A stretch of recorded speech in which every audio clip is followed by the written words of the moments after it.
From Keene in the Shire, the Liberty Media capital of the world, this is Daryl W. Perry, host of FPP Radio News for Tuesday, June 27th, 2017. Silver is trading at $16.66 per ounce. Gold is valued at $1,250 per ounce. Bitcoin is trading at 1.7 cents, and the average price of Bitcoin is $2,382.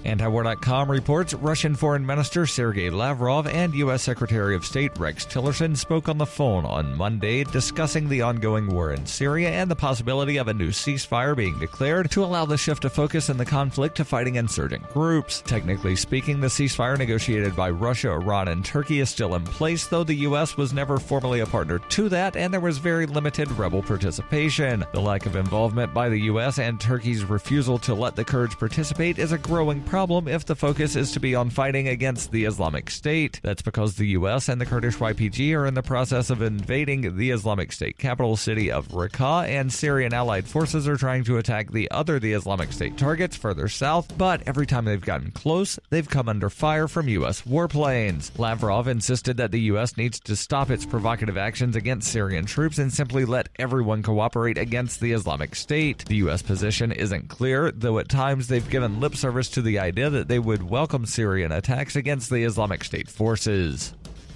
For nearly 40 years, Roberts & Roberts Brokerage has been a trusted source for buying and selling precious metals like gold and silver. They also take Bitcoin for precious metal purchases and have permanently removed the minimum purchase amount for all orders paid in the digital currency. Call Roberts & Roberts today for knowledgeable advice on buying and selling precious metals and a forward-thinking approach to new technologies. 800-874-9760 or visit online at rrbi.co.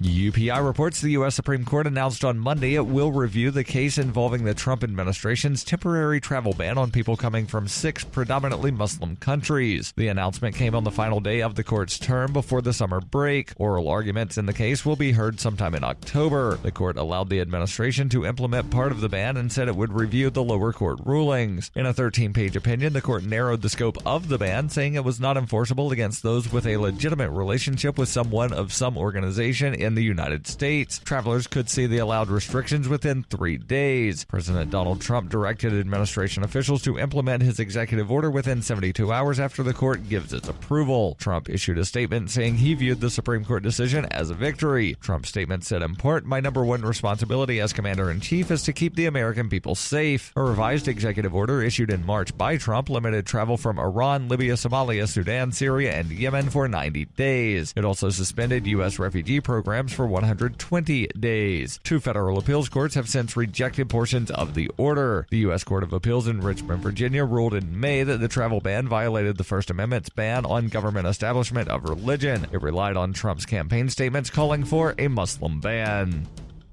You can support FPP Radio by joining the Fans program. Fans are friends, allies, and numerous supporters. Fans help FPP afford to produce more original content. You can join the Fans program for as little as $1 per month through Patreon and get perks like ad-free versions of FPP Radio News and Peace, Love, Liberty Radio. To learn more or to join the Fans program, visit fans.fppradio.com. That's fans.fppradio.com.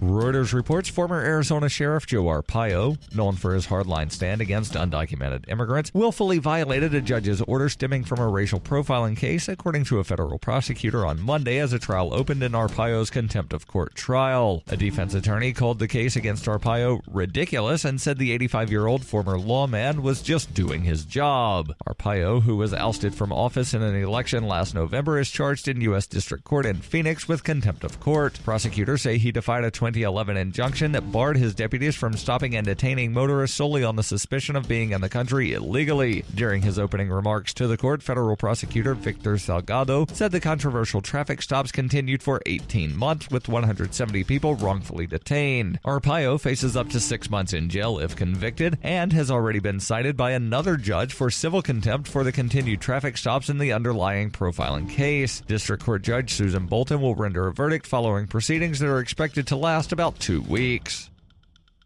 This has been FPP Radio News, online at fppradio.com.